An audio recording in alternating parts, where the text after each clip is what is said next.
Hello everyone বন্ধুরা, সকলে কেমন আছেন? আশা রাখছি ভালো আছেন, সুস্থ আছেন। আজ হচ্ছে শ্রাবণ মাসের পঞ্চম সোমবার। এই বছর শ্রাবণ মাসে 5টা সোমবার পড়েছে, আর অন্যান্য বছর 4টে সোমবার থাকে। আগের বছরও 4টে সোমবার ছিল। তাই সকাল সকাল উঠে রান্না বান্না বসিয়ে দিয়েছি, আর সম্পূর্ণ নিরামিষ রান্নাবান্না আজকে হবে। তাই রান্না করে রেখে তারপর যাব পুজো দিতে। কারণ এই বছর আমি সব সোমবারগুলোতেই মন্দিরে পুজো দিতে যাচ্ছি। আজকে কোন মন্দিরে যাচ্ছি সেটাই দেখুন।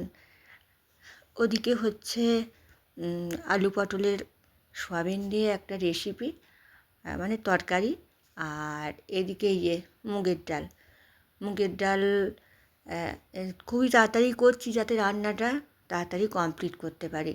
কারণ রান্না কমপ্লিট করে নিয়ে তারপর আমি স্নান করব। কারণ আগে থেকে স্নান করে রান্না বান্না করলেও হয়, কিন্তু আমি দেখলাম যে একবারে রান্নাঘরের কাজটা কমপ্লিট করে নিয়ে গ্যাস ভালো করে সব মুছে টুছে নিয়ে রান্নাঘর পরিষ্কার করে তারপর বেরিয়ে যাব, যে স্নান টান করে তারপর একদম শাড়ি পরে বাড়ির পুজো করে নেব, করে নিয়ে তারপর পুজো দিতে যাব। তো সেই জন্যই যথারীতি সকাল সকাল উঠে কাজকর্ম সেরে রান্না বসিয়ে দিয়েছি। আর এটা হচ্ছে করলা ভাজা, মানে দুদিকেই বসিয়ে দিয়েছি রান্না, কারণ যাতে তাড়াতাড়ি হয় সেই জন্য। তা সকলকে শিবরাজ ফ্যামিলি ব্লগে স্বাগত। ব্লগটি দেখুন, নিশ্চয়ই আপনাদের ভালো লাগবে। তো প্রতিটা সোমবারই পুজো দিতে যাচ্ছি, আর এই সোমবারে যে পুজো দিতে যাই না, মনটা খুব ভালো লাগে। আর আমার এমনিতেই মন্দিরে যেতে ভীষণ ভালো লাগে। আমি সময় পেলেই যাই পুজো দিতে মন্দিরে। আর পুজো দিয়ে একটু বসে 5টা মানুষের সঙ্গে দেখা হয়, একটু কথা হয়, মনটা ভীষণ ভালো লাগে। বা ঈশ্বরের কাছেও সকলের জন্য মঙ্গল প্রার্থনা করি। তো দেখুন, করছি আমের চাটনি। আসলে সকালে এদিকে মানে বিক্রি করতে এসেছিলো সবজি, তার কাছে কাঁচা আম পেয়েছিলাম। তাই দেখলাম যে আমটা বেশ একটু কাঁচা কাঁচা আছে, নাহলে পাকা আমি তো এতদিন চলছিল। দিয়ে সেই কাঁচা আমের টক একটু জল দিয়ে দিলাম, কারণ একটু ঝোল করব। আর একটু ঝোল থাকলে বেশ আমের টকটা খেতে ভালো লাগে আমার। তো সেই জন্য বসিয়ে দিচ্ছি। তবে আমের চাটনিটা হয়ে গেলে তারপর নামিয়ে নিলেই আমার রান্না কমপ্লিট হয়ে যাবে। ব্যাস, একদম রেডি আমার রান্না। একদম কড়াই থেকে বাটিতে রেখে দিলাম। এবার সব কিছু একটু গুছিয়ে নেব, নিয়ে তারপর স্নান করতে যাব। আর দেখুন, কোথাও যাবার আগে যদি আমাদের রান্নাটা কমপ্লিট করা থাকে, মনের বিশাল শান্তিতে যেন মন্দিরে যাওয়া যায়, সেখানে একটু বসে পুজো করা যায়, বা একটু আসতে দেরি হলেও অসুবিধা হয় না, খুশি হবে। আর মাছি বসে কাটা ফলে, আমি তারপর স্নান করে রেডি হয়ে তারপর আমি স্নান টান করে এই যে ঠাকুর বেরিয়ে পড়েছি, শিব ঠাকুর একদম রেডি হয়ে তাকে পুজো করে নিয়ে। আর আজকে একটা শাড়ি পরে ঠাকুরকেই পুজো করেই যাচ্ছি পুজো দিতে। তারপর আমি বেরিয়ে পড়লাম। এই মিষ্টিটা আমার কেনা ছিল না, তাই এই হচ্ছে মিষ্টির দোকান। আজকে আগের দিনে আর মিষ্টি কেনা থাকে, পুজোর জন্য অল্প ছিল, যেটা ছিল সেটা দিয়ে বাড়িতে পুজো করে নিয়েছি। তারপর মন্দিরে যাব। মিষ্টির দোকানে অনেক রকমের মিষ্টি আছে, তাই মিষ্টি কিনে নিয়ে মিষ্টিটা নিয়ে যায় প্যাকেটিং করে পুজো। যাই হোক, আমি একটা পছন্দ করে, আর মন্দির চত্বরে ওখানে মিষ্টি পাওয়া যায়, বেলপাতা পাওয়া যায়। আর তারপর এই মন্দিরে চলে এসেছি। এই যে মন্দিরটা চলে এসে সুন্দর দেখতে করে এসেছি। তোমাদেরকে আমি যতটা পারবো এটা দেখাবো। শিবের সব মন্দিরগুলি হচ্ছে একদম সারিয়ে দিয়ে এখানে মন্দির আছে, সর্বমঙ্গলা। আর প্রথমে ঢুকে এই মন্দির, তারপর বন্ধুরা ভেতরে যে আবার সেখানে মন্দিরগুলো এক এক করে মন্দির আছে, প্রণাম করে নিচ্ছি। আর এই মন্দিরটা হচ্ছে তারপর সর্বমঙ্গলা মন্দির। আমি আসি মাঝে মাঝে এখানে পুজো দিতে, আমি আসি। আর এইখানে যদি আসি এই যে আমার এত ভালো লাগে, এসে চুপচাপ বসে থাকতে কি ভীষণ ভালো লাগে। মহেশ্বরকে ধূপ দেখিয়ে দিচ্ছি, করানো আমার হয়ে গেছে, পুজোও আমার দেওয়া হয়ে গেছে, ধূপ দেখিয়ে দিচ্ছি। এখানে পরপর যে মন্দিরগুলো আছে এখানে প্রত্যেকটাতেই সব মন্দিরই মহেশ্বর আছে, শিব রয়েছেন। মেন আর একটা মন্দির আছে, সেখানে সর্বমঙ্গলা শিব, সাদা শিব সব রকম মিলিয়ে মিশিয়ে আছে। দেখো, আর মন্দিরের কারুকার্যগুলো ভীষণ সুন্দর দেখিয়ে নিলাম। আর ব্রাহ্মণ আছেন, উনি পুজো করে দিয়েছেন। আজকে এসে মনটা বেশ ভালো লাগছে, জানো তো। অনেক দিন থেকে ভাবছিলাম যে আসবো, বেশ কিছুদিন আসেনি। মাঝে মাঝে আসি ঠিকই, কিন্তু তাও মানে বেশ, কারণ এলে আমার আসতে পারিনি, ঘর করে চলে যেতে ইচ্ছে করে না। সেই জন্য আজকে এলাম। কয়েকদিন ধরেই ভেবে রেখেছিলাম যে এই জায়গাটা আমার প্রিয় জায়গা। এর আগেও আমি দেখিয়েছি, আমি এই মন্দিরেও পুজো দিয়ে দিলাম, দিয়ে বেরিয়ে এলাম। আর এখানে হচ্ছে যে ভোগ ঘর লেখা আছে না, ওখানে এটা হচ্ছে ভোগ ঘর। প্রতিদিন হয়, মায়ের ভোগ রান্না হয়, মানে মা সর্বমঙ্গলার ভোগ রান্না হয়ে গেলে আর ওখানে মা সর্বমঙ্গলাকে নিজে প্রতিদিন ভোগ দর্শন দেওয়া হয়, পুজো হয়, তারপর ভোগ বিতরণ শুরু হয়।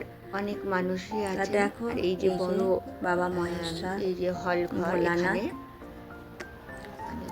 খাওয়া দাওয়ার ব্যবস্থা আছে, মানে ওইখানে খাওয়া দাওয়া হয়, যে রান্না বান্না হয়, ভোগ রান্না মন্দির আছে। তারপর ভোগ রান্নার পর মাকে ওখানে সর্বমঙ্গলা মাকে নিয়ে যাওয়া হয়, দর্শন আমিও করছি আর আমার বন্ধুটিকেও একটু দেখাচ্ছি, মায়ের কাছে নিবেদন। আর এদিকে এই যে তারপর ভোগ খাওয়া, এবার খাওয়া দাওয়া শুরু হবে, মানে বিতরণ শুরু হবে। তাই এত কিছু রান্না বান্না সব কিছু খাবার জোগাড় করে রেখেছেন। দিয়ে এবার ওই ঠাকুর ওখান থেকে পুজোর পর নিয়ে এসে আবার মূল মন্দিরে রেখে দেবে, তারপর ভোগ বিতরণ শুরু হবে।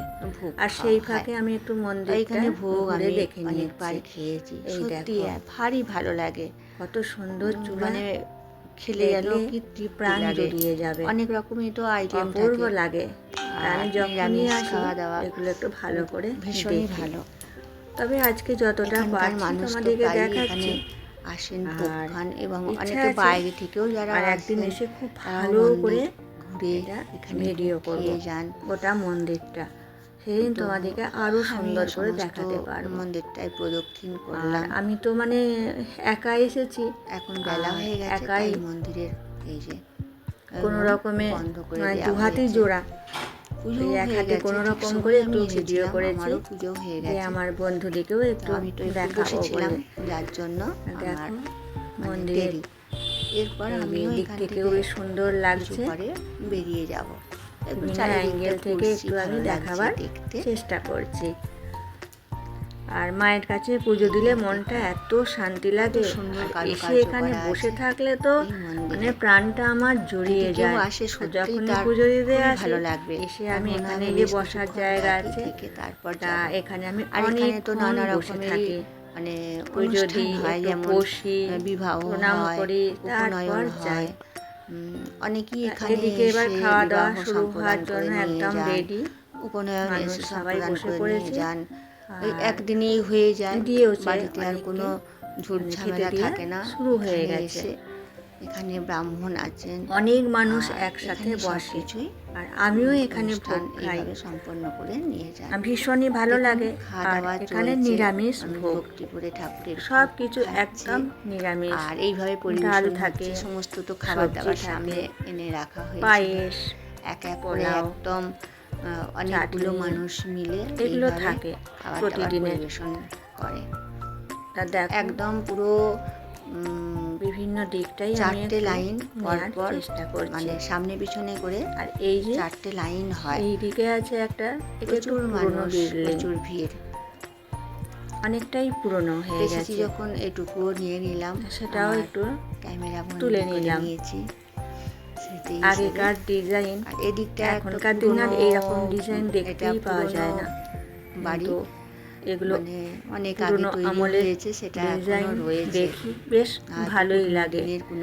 আর এই মন্দির প্রাঙ্গণে গাছপালাও আছে, বাগান আছে, ডিজাইন পুরো আলাদা। তোমাদেরকে বাগানটাও একটু দেখিয়ে দিচ্ছি। এখানে অনেক রকমের চারিদিকটা একটু ভালো গাছ করে আছে। ঘুরে নিলাম। আর এদিকে আছে বাগান, একদিন সময় করে এসে এখানেও নানা সবটা রকমের খুব ভালো করে একটু একটু করে গাছপালা তুলে আছে। নিয়ে আসবো, মানে নিয়ে সব মিলিয়ে তোমাদেরকে বেশ দেখাবো। বড় সবার এলাকা। তো আর এই জায়গায় আসা হয়ে ওঠেনি। বর্ধমানে এটা যারা বেশ দূরে দূরে একটা দূরে ভালো থাকো তীর্থস্থান বলতে তোমরাও পারেন। একটু দেখতে পাবে, ভালো এখানে লাগবে। এসে আর যারা কাছের মানুষ মনটা তারা হয়তো খুব অনেকেই শান্তি পাওয়া দেখেছো যায়, বা দেখে থাকবে, মন ভালো হয়ে যায়।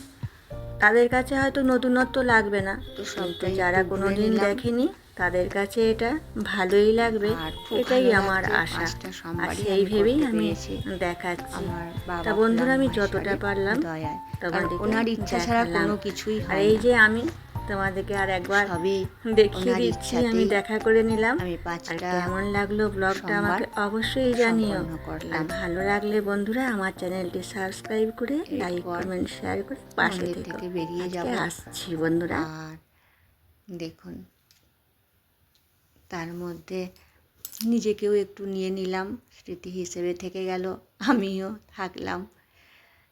এবার বাড়ির পথে রওনা দিলাম। একটা টোটো চেপে পড়েছি, চেপে যাচ্ছি।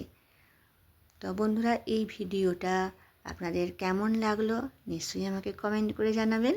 আর ভালো লাগলে আমার এই চ্যানেলটি সাবস্ক্রাইব করে লাইক কমেন্ট শেয়ার করে পাশে থাকবেন।